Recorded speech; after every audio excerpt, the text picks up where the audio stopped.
my all dears, it's Sir Suresh Kumar, lecturer biology at government boys degree college Umarkot. बेटा आगे हम पढ़ रहे हैं बहुत ही इंपॉर्टेंट टॉपिक, अपना चैप्टर नेक्स्ट जिसका नाम है होम्योस्टेसिस। बेटा होम्योस्टेसिस के नाम से जाहिर हो रहा है, होम्यो का मतलब है सेम, स्टेसिस का मतलब है टू स्टे। ये जो टर्म है इसको हमें अच्छी तरह से बताने वाला, इसकी डेफिनेशन देने वाला साइंटिस्ट था जिसका नाम है वाल्टर ब्रैडफोर्ड कैनन। 1926 में साइंटिस्ट ने ये टर्म के बारे में हमें बताया था, ये टर्म दिया था। ये बंदा ये कहता है साइंटिस्ट कि it is self reading process. Homeostasis वो प्रोसेस है जिसमें जानदार जो है, ऑर्गेनिज्म जो है अपनी आप खुद अपनी बॉडी की है उसमें जो इंटरनल जो प्रोसेस हो रहे हैं, मैकेनिज्म हो रहे हैं, उसको मेंटेन किया जाता है इनटू ए सुइटेबल लिमिट्स तक, सेट पॉइंट तक। तो इस चीज को हम कहेंगे होम्योस्टेसिस। सो होम्योस्टेसिस क्या है? It is a self reading process in which organism maintain its stability or internal environment according to external environment, external condition is called homeostasis। या यूं कहेंगे maintenance of internal environment is called homeostasis। जानदार जो अपनी body में कोई भी changes वगैरह है या बाहर जो चेंजेस आ रही हैं एनवायरनमेंट में जहाँ पे हम रह रहे हैं, उस चेंजेस के अकॉर्डिंग अपनी बॉडी को एडॉप्ट करे, अपनी बॉडी को जो सेट पॉइंट पे सेट करे ताकि कोई डिस्टर्बेंस ना हो, बॉडी जो है लाइफ जो है ज़िंदगी बरकरार रह सके, अपनी बॉडी में जो मेटाबॉलिज्म हो रहे हैं, अलग अलग काम हो रहे हैं, वो मेंटेन हो सके। इस वजह से मेंटेनेंस की हम चीज़ों को हम कहेंगे होम्योस्टेसिस। अब होम्योस्टेसिस जो है ये होता तब है जब अपने माहौल में कोई चेंज आए, एक्सटर्नल एनवायरनमेंट में, इंटरनल एनवायरनमेंट में चेंज आए या एक्सटर्नल एनवायरनमेंट में चेंज आए। अगर कोई चेंज नहीं आती है, मिसाल है इंटरनल एनवायरनमेंट एक्सटर्नल में बराबर है, बैलेंस है, तो हमें होम्योस्टेसिस की जरूरत ही नहीं है। मगर ये ऐसा है नहीं, एक्सटर्नल हमेशा चेंज होता रहता है। ये अपना एनवायरनमेंट है एक्सटर्नल एनवायरनमेंट। अब ये एनवायरनमेंट दो किस्म के हैं, एक होता है इंटरनल एनवायरनमेंट, दूसरा होता है एक्सटर्नल एनवायरनमेंट। बेटा एक्सटर्नल एनवायरनमेंट के दो टाइप हैं, एक्वेटिक और टेरेस्ट्रियल। एक्वेटिक कुछ जानदार पानी के अंदर रहते हैं तो उनका एक्सटर्नल एनवायरनमेंट क्या हुआ? पानी वाला हुआ, जिसको एक्वेटिक कहेंगे। टेरेस्ट्रियल एनवायरनमेंट कुछ जानदार ज़मीन पे रहते हैं, तो ज़मीन पे रहने वाले जो जानदार है उसका एनवायरनमेंट होता है टेरेस्ट्रियल। अब इन दोनों में ज़्यादा खतरनाक जो एनवायरनमेंट है वो टेरेस्ट्रियल एनवायरनमेंट है। वो जल्दी फ्लक्चुएटेड होता रहता है या जल्दी चेंज आता है, जल्दी उसमें वेरिएशन आती हैं। एक्वेटिक एनवायरनमेंट इतना हार्मफुल या खतरनाक नहीं है, तो ज़्यादा जो मशक्क़त करनी पड़ती है, ज़्यादा जो कोशिश करनी पड़ती है, ज़्यादा जो अभ्यास करना पड़ता है, वो कौन से जानदार को करना पड़ता है? टेरेस्ट्रियल ऑर्गेनिज्म को ज़्यादा करना पड़ता है। अब हम देखें एक्सटर्नल एनवायरनमेंट में ये फैक्टर हैं अलग अलग, टेम्परेचर है, ह्यूमिडिटी है, विंड है, एयर है, ये आपकी गैसेज हैं, ये जम्स वगैरह, ये सारे एक्सटर्नल एनवायरनमेंट के फैक्टर हैं या चीज़ें हैं। अब ये चीज़ें जो हैं ये सेम नहीं रहती, बढ़ती रहती हैं। जैसे मिसाल है बेटा, हम एग्जाम्पल लें, एक्सटर्नल एनवायरनमेंट जो है उसका टेम्परेचर कभी सेम नहीं रहता है। सुबह के टाइम अलग है, दोपहर को अलग है, रात को अलग है, शाम को अलग होता है। सर्दियों में टेम्परेचर अलग होता है बाहर वाला, गर्मियों में अलग होता है। मगर ये चेंजेस जो टेम्परेचर बाहर वाले एक्सटर्नल एनवायरनमेंट वेरिएशन तो आ रही है, पर ये वेरिएशन हमारी बॉडी पे भी असर अंदाज करती हैं। पर हमारी बॉडी में अलग अलग फिजियोलॉजिकल चेंजेस या मैकेनिज्म के जरिए बॉडी का टेम्परेचर कभी चेंज नहीं होता है, वो 37 का 37 ही रहता है।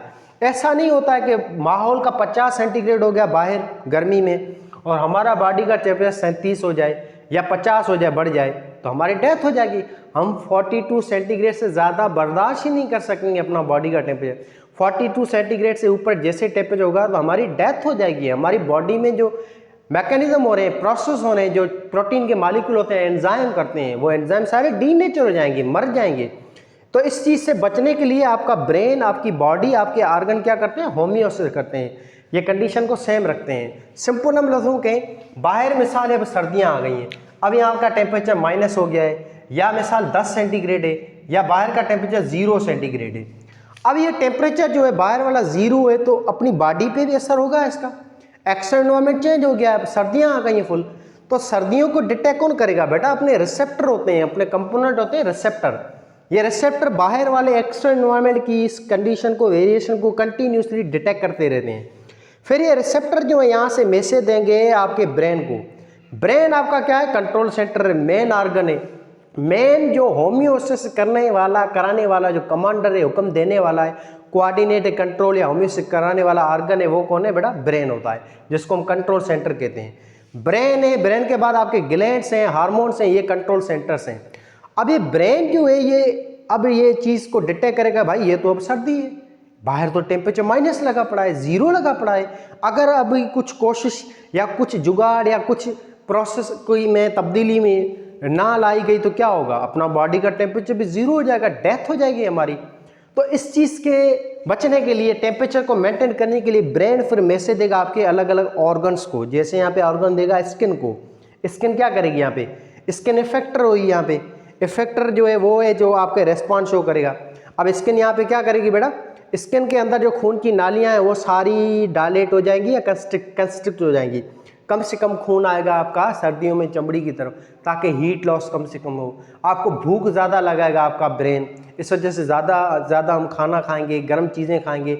या ब्रेन अपना मैसेज देगा अपने हाथों को कि वो देखो रज़ाई पड़ी है या स्वेटर पड़ा है, गर्म चीज़ पड़ी है, उसको पहन लो ताकि टेम्परेचर मेंटेन हो सके। या ब्रेन हमें मैसेज देगा भाई चाय पी ले, कॉफ़ी पी ले, गर्म चीज़ें मशरूब वाले या गोश्त वगैरह ये चीज़ें खाएंगे तो गर्माश हो अंदर। ऐसे हमें ब्रेन जो है वो मैसेज देगा कि भाई आप खाना ज़्यादा से ज़्यादा खाओ, ज़्यादा भूख हमें लगेगी, ज़्यादा से ज़्यादा खाना खाएंगे तो ज़्यादा लिपिड बनेगी। वो लिपिड आपका बॉडी जो है वो डिपोजिट करेगा आपकी स्किन में। जैसे ही आपकी स्किन में लिपिड आ जाएगी तो आपकी इंटरनल हीट है वो लॉस कम से कम होगी, सर्दी का असर भी कम से कम होगा। आप देख लें जितनी ज़्यादा ये चेंजेस आती हैं ये बॉडी खुद करा रही है, आपका ब्रेन खुद करा रहा है अपना टेम्परेचर को मेंटेन करने के लिए, ताकि होम्योसिस हो, आपकी बॉडी में कोई वेरिएशन ना हो, बॉडी स्टेबल रह सके, बॉडी के काम काज सही तरह से हो सके, ताकि हमारी लाइफ जो है वो बेटर से बेटर परफॉर्म कर सके अपने काम काज। तो होम्योसिस के लिए एसेंशियल है, एसेंशियल फॉर कंटिन्यूटी ऑफ, ताकि हम जिंदा रह सकें, perform stability of body, body stable रह सके, उसमें कोई चेंजेस ना हो, भले बाहर के माहौल में कितने ही चेंज आ रहे हैं। अब जैसे मिसाल अब गर्मियाँ आ गई हैं, गर्मियों में बाहर का टेम्परेचर 50 सेंटीग्रेड लगा पड़ा है, बॉडी का भी 50 हो जाएगा अगर आपकी बॉडी ने कुछ उपाय ना लिए। इसमें क्या होगा, बाहर भले 50 सेंटीग्रेड है, बॉडी का 37 का 37 रहेगा। ये कैसे होगा, बॉडी खुद करती है अंदर। कैसे बेटा, 50 सेंटीग्रेड हो गया, इसको डिटेक्ट किया रिसेप्टर ने मैसेज दिया ब्रेन को, ब्रेन समझेगा भाई ये तो गड़बड़ है, बहुत ज़्यादा हाई टेम्परेचर है, कुछ ना किया तो बॉडी मर सकती है।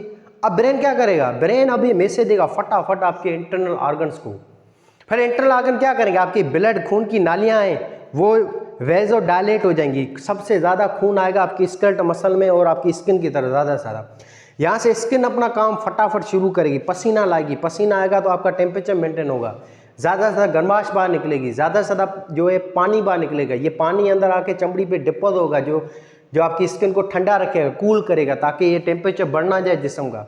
ऐसे ज़्यादा सा पानी निकला है, ज़्यादा से ज़्यादा आपका ब्रेन प्यास लगेगा, भाई पानी पी पानी पी पानी पी, ज़्यादा से ज़्यादा पानी पीएंगे हम तो ये क्या हो रहा है, टेम्परेचर मेंटेन हो रहा है अपनी बॉडी में। लिपिड जो यहाँ पे टूटेगा, भूख कम से कम लगेगी आपकी जो है गर्मियों के अंदर। ये सारा बॉडी खुद कराती है बेटा, ताकि हमारा बॉडी का टेम्परेचर इंटरनल कंडीशन मेंटेन हो सके। इसी को तो हम कहते हैं होम्योस्टेसिस। ऐसे ही आप और मिसालें लें, अगर आपकी बॉडी में ये थर्मोरिश हो रही है, टेम्परेचर मेंटेन हो रहा है, आगे हमारी बॉडी में न्यूट्रिएंट्स खत्म हो रहे हैं, आप काम काज कर रहे हैं, जो वर्क कर रहे हैं, इसमें क्या खर्च हो रही है, आपकी एनर्जी खर्च हो रही है, एटीपी खर्च हो रही है, glucose, protein, lipid, carbohydrate, vitamin, mineral, nutrients, salt, ये चीज़ें खत्म होंगी तो क्या होगा, आपकी बॉडी में जो सेल है बड़ा, सेलों के अंदर ये चीज़ें होती हैं, वाटर है, पानी है, न्यूट्रिएंट्स है, मिनरल्स हैं, ये चीज़ें चाहिए।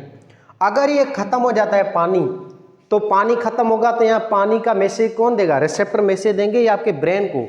फिर ये ब्रेन जो है कंट्रोल सेंटर, ब्रेन फिर क्या करेगा, रेस्पॉन्स शो करेगा, किनके जरिए, फैक्टर के जरिए। अब यहाँ पे क्या होगी, आपका ब्रेन जो है यहाँ पे आपके अंदर एक फीलिंग पैदा करेगा, एक रेस्पॉन्स शो करेगा, जिसको हम क्या कहेंगे बेटा, जिसको हम थर्स्ट कहेंगे या प्यास कहेंगे। प्यास लगेगी हमें, प्यास जैसे लगेगी तो हम पानी पियेंगे, तो पानी की जो कमी थी बॉडी में, पानी कम हुआ था, वो पानी कमी पूरी हो जाएगी। 70 से 90% आपकी बॉडी में पानी है, वो पानी जब निकलता है तो ब्रेन खुद इसको बैलेंस करेगा, प्यास लगाएगी। अगर बॉडी में न्यूट्रिएंट्स की कमी है, इन चीज़ों की कमी है, तो क्या होगा, आपका ब्रेन यहाँ पे भूख लगाएगा कि भाई खाना खा। बॉडी में होम्योस्टेसिस होते हैं, बॉडी में ये न्यूट्रिएंट्स है, protein, lipid, carbohydrate, vitamin, salt की कमी होगी। अगर ये कमी रही तो बॉडी के फंक्शन प्रॉपर नहीं हो सकेंगे, स्टेबिलिटी नहीं हो सकेगी बॉडी में होम्योस्टेसिस नहीं हो पाएगा, प्रॉपर काम नहीं हो पाएंगे, फंक्शन नहीं हो पाएंगे। इस वजह से हमें भूख लगेगी, फिर हम खाना खाएंगे, खाना जैसे खाया तो हमने सॉल्यूट की कंसंट्रेशन बैलेंस कर दी बॉडी में। इस चीज़ को हम ऑस्मो रेगुलेशन कहेंगे, maintenance of solute and water. भूख के जरिए, प्यास के जरिए, खाना खा के, पानी पी के हम ये चीज़ें मेंटेन कर रहे हैं बॉडी में। ऐसे अपनी बॉडी में चीज़ें टूटती हैं, प्रोटीन, लिपिड, कार्बोहाइड्रेट, एनर्जी वगैरह देने के लिए, मेटाबॉलिज्म, कैटाबॉलिज्म। तो इसमें क्या होता है, इनके टूटने से वेस्ट प्रोडक्ट बनते हैं, कार्बन डाइऑक्साइड है, पानी है, अमोनिया, यूरिया, यूरिक एसिड। अब इस गंद को भी बाहर निकालना है, तो ये गंद बाहर कौन निकालेगा, ये आपके इफेक्टर निकालेंगे। जैसे आपकी बॉडी में बेटा अलग अलग आर्गन है, जैसे आपका गुर्दा है, ये किडनी है, किडनी के बाद आपका फेफड़ा होता है, लंग्स है। लंग्स क्या करेगा, एक वेस्ट प्रोडक्ट गैस है जिसको कार्बन डाइऑक्साइड कहते हैं, वो बाहर निकालेगा ताकि अपना ब्लड है या सेल्स हैं वो प्रॉपर काम कर सकें, होम्योस्टेसिस हो सके, बॉडी जो स्टेबल हो सके, प्रॉपर वर्क अपना काम वगैरह कर सके। ऐसे अपनी बॉडी में अमोनिया, यूरिया है, ये वेस्ट प्रोडक्ट, नाइट्रोजन है वेस्ट प्रोडक्ट, गंद, इसको आपका ब्लड जो है लाएगा आपके गुर्दे में, फिर गुर्दे ये गंद को फिल्टर करके पेशाब के जरिए बाहर निकालेंगे। तो पानी निकल रहा है, ये वेस्ट निकल रहे हैं, ये अपने आप नहीं निकल रहे हैं, ये बॉडी आपका ब्रेन इन ऑर्गन को करवा रहा है ताकि बॉडी में कंडीशन, पीएच, टेम्परेचर, हर चीज़ नॉर्मल हो सके, बॉडी नॉर्मल काम कर सके, हमारी ज़िंदगी जो है वो मेंटेन हो सके, स्टेबल हो सके। इस चीज़ के लिए ये ब्रेन अलग अलग उपाय लेता है। अब ये इंटरनल जो एनवायरनमेंट है, इसमें आपका ब्लड आ गया है, सेल है, ऑर्गन है, टिश्यू है, पीएच है, water, food, nutrients, electrolytes, blood pressure, heart beat, excretion, ये गंद वगैरह इनको बाहर निकालना, मेंटेन करना, ये सब काम किसका है, ब्रेन का होता है। ब्रेन ये चीज़ें अलग अलग मैसेज देगा आपकी बॉडी को, फिर बॉडी आपकी रिस्पॉन्स शो करेगी, भूख वगैरह, प्यास, खाना वगैरह खाएंगे, ये चीज़ें मेंटेन हो पाएगी बॉडी के अंदर हर एक चीज़। तो ये अपने आप नहीं हो रही है, ये एक कोऑर्डिनेट सिस्टम है। और यहाँ पे जो कंपोनेंट आते हैं मेन, जो होम्योस्टेसिस करने वाले, वो 3 है मेन। एक आपका रिसेप्टर है जो हर एक चीज़ को डिटेक्ट करेगा। जैसे मिसाल है आपका इंटरनल एक चीज़ है जिसको ब्लड प्रेशर कहेंगे। ब्लड प्रेशर अभी बढ़ गया है, बीपी मिसाल हाई हो गई है, तो ब्लड जो है या खून की नालियाँ, इसमें ब्लड स्पीड से दौड़ रहा है, हार्ट बीट आपकी ज़्यादा हो गई है, तो यहाँ पे क्या होगा, आपकी खून की नालियों में यहाँ पे रिसेप्टर होते हैं लगे हुए, जिसको बारो रिसेप्टर कहते हैं। ये रिसेप्टर आगे मैसेज देंगे ब्रेन को, मेडुला ऑब्लांगेटा को, ओ भाई ये गड़बड़ हो गई है, बीपी बढ़ गई है, अब ये होम्योस्टेसिस करो नहीं तो मर जाएगा सेल सारे, ये ब्लड प्रॉपर काम नहीं होगा, प्रॉपर आपके अंदर जो है वो ब्लड का फ्लो नहीं होगा, प्रॉपर गैस एक्सचेंज नहीं होगी, न्यूट्रिएंट्स प्रॉपर कैरी नहीं कर पाएगा, आपकी जो है हार्ट बस्ट हो सकी है। इस चीज़ से बचने के लिए क्या करेगा फिर ब्रेन, कंट्रोल सेंटर, ब्रेन फटाफट मैसेज देगा आपके इंटरनल ऑर्गन को, आपके गुर्दे को, भाई ये जो मसला आया है, ये एक्स्ट्रा नमक बढ़ गया है, नमक क्या कर रहा है, बीपी बढ़ा रहा है, इस नमक को खलास करो, बाहर निकालो। गुर्दा बेचारा क्या करेगा, फटाफट गुर्दा इफेक्ट हो गया, यहाँ पे रेस्पॉन्स शो करेगा, होम्योस्टेसिस हो सके, फिर गुर्दा उस ब्लड से एक्स्ट्रा सोडियम क्लोराइड को बाहर निकालेगा, या एक्स्ट्रा शुगर बढ़ी हुई है अगर, उस शुगर एक्स्ट्रा को बाहर निकालेगा पेशाब के जरिए। समझ आ रही है बातें? तो ऐसे ये बीपी वगैरह मेंटेन होगी। या फिर आपका जो है आपका ब्रेन है वो एक प्रोटीन छोड़ेगा जिसको हम कहेंगे आगे चलकर पीएच मेंटेनिंग जो है, या आपके जो बीपी मेंटेनिंग हार्मोन्स हैं, ये चीज़ें आपके जैसे एल्डोस्टेरोन है या बहुत सारे और हार्मोन हैं जो आपकी बीपी को मेंटेन करेंगे। ऐसे आपकी बॉडी में बहुत सारे मैकेनिज्म प्रोसेस हो रहे हैं, ये सब प्रोसेस जो मेंटेन करने वाला कौन है, ब्रेन है। यही चीज़ें हैं जो आपकी कोऑर्डिनेट करती हैं और आपका होम्योस्टेसिस मेंटेन कर रही हैं ताकि हम जिंदा रह सकें, सर्वाइव रह सकें। ऐसे आपके देखें हार्ट बीट वो कभी चेंज नहीं हो रही है, नॉर्मल हालत में नॉर्मल रहती है। हार्ट बीट जो 72 टाइम जो है आपके बुक्स में लिखी हुई है, तो ये नॉर्मल रहती है, ना ही बढ़ती है ना ही कम होती है। अकॉर्डिंग टू सिचुएशन, हमें भागना है दौड़ना है तो बढ़ती है, तो भी बढ़ाने वाला ब्रेन होता है। ये समझ आ रही है बात बेटा? तो कि होम्योस्टेसिस हो सके, हमारी बॉडी उस अनफेबल कंडीशन में उस चीज़ में निकल सके, भाग सके, दौड़ सके।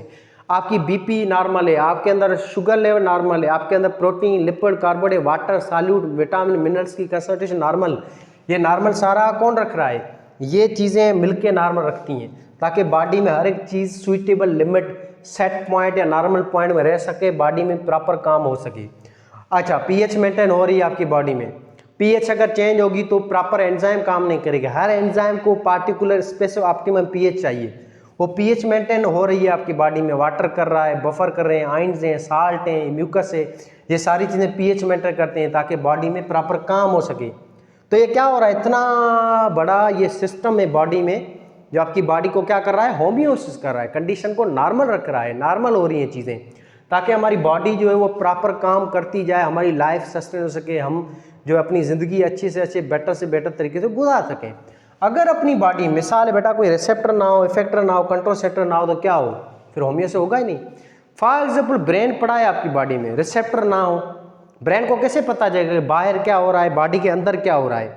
ये बीपी है, ये पीएच है, ये पानी है, सॉल्यूट है, इन चीज़ों को जो डिटेक्ट करके कौन बताता है ब्रेन को? बेटा ये रिसेप्टर बताते हैं। ब्रेन भी रिसेप्टर पे डिपेंड करता है। रिसेप्टर ना हो तो ब्रेन को कुछ पता ही नहीं चलेगा, ब्रेन किसी काम का नहीं है आपका। एक्सटर्नल एनवायरनमेंट में क्या हो रहा है, क्या चेंजेस आ रही हैं बॉडी में, क्या क्या जो है वेरिएशन लानी है, कैसे अपनी बॉडी को मेंटेन किया जाए, ये आपके ब्रेन का काम है। पर ब्रेन भी काम रिसेप्टरों की मदद से करता है। फिर ये ब्रेन अपना हुक्म सुनाएगा आगे कि अब क्या करना है इस कंडीशन में, वो मैसेज देगा आपके इफेक्टरों को। फिर इफेक्टर जो है बाकी आपके जो इंटरनल ऑर्गन्स हैं, ये किडनी वगैरह, गुर्दे, फेफड़े, आपके इंटेस्टाइन वगैरह, ये अपना रिस्पॉन्स शो करेंगे ताकि होम्योस हो सके, बॉडी में हर एक कंडीशन नॉर्मल हो सके। जैसे मिसाल है आपकी बॉडी में पानी की कमी है तो ब्रेन क्या करेगा, प्यास लगेगा, तो प्यास से क्या होगा, आपका ब्रेन मैसेज देगा आपके गुर्दे को, गुर्दा यहाँ पे इफेक्टर हो गया, गुर्दा क्या करेगा, आपका जो पेशाब बना हुआ है पेशाब से पानी को एब्जॉर्ब कर लेगा, इसके नतीजे में पेशाब कम से कम बनेगा। आप देखें जब आप पानी कम पीते हैं तो डिहाइड्रेशन होती है तो पेशाब भी कम से कम बनेगा ना, ये आपका ब्रेन खुद कराता है, पेशाब को भी वापस रिलीज करा लेता है पेशाब के पानी को। या फिर आपके जो फीसेस हैं, फीसेस में थोड़ा सा पानी होता है, ये आपका ब्रेन और मैसेज देगा आपके इंटेस्टाइन को। फिर इंटेस्टाइन क्या करेगा, वो फीसेस से भी पेशाब जो है उसमें जो पानी वगैरह है उसको एब्जॉर्ब कर लेगा ताकि होमियोस हो के, ताकि वाटर की जो रिक्वायरमेंट है बॉडी में वो पूरी हो सके। आगे देखें, अब मिसाल है अपनी बॉडी में साल्ट कम है, ज़्यादा है तो रीब्जॉर्प्शन बढ़ा लेगा, साल्ट ज़्यादा है तो उसको एक्सक्रीट कराएगा गुर्दे के जरिए, फीसेस के जरिए। ऐसे आपकी बॉडी में कार्बन डाइऑक्साइड है, इसको अगर ज़्यादा बढ़ गई है तो आपको क्या करेगा, यान लगेगा, जमाइयाँ या उबासियाँ आपको आती हैं, ये आपका ब्रेन खुद कराता है होमियोस हो सके। ये सारी चीज़ें जो है बेटा इसको हम कहेंगे होमियोसिस। और होमियोसिस का जो है टोटल जो है 3 फर्दर जो है इसके रीजन्स हैं, या इसके जो फर्दर हम कहें जो टाइप्स हैं इसके मेन कंट्रोल सिस्टम। एक आपका है मेंटेनेंस ऑफ बॉडी टेम्परेचर जिसको हम कहेंगे थर्मो रेगुलेशन, दूसरा आता है osmo regulation, maintenance of solute and water, excretion माना रिमूवल ऑफ वेस्ट प्रोडक्ट। ये इनके 3 मेजर जो है मेन कंपोनेंट्स हैं जिसको हम आगे 1 बाय 1 डिस्कस करेंगे। और मेन इसको इसके जो ओवरऑल ऑर्गन्स हैं जो कोऑर्डिनेट करते हैं होमियोस को, वो ये 3 है, रिसेप्टर हैं, कंट्रोल सेंटर और इफेक्टर्स होते हैं। अब हमारी बॉडी में इसके अलावा मेन जो सिस्टम है जो कंट्रोल कर रहा है वो कौन है, नर्वस सिस्टम है और एंडोक्राइन सिस्टम है। नर्वस सिस्टम ब्रेन है जिसमें डेटा वगैरह है, उसके बाद आपका ग्लैंड आते हैं, गुदूद हैं, हार्मोन है जो आपकी बॉडी में स्टेबिलिटी को मेंटेन करते हैं by showing different responses in your effector organ.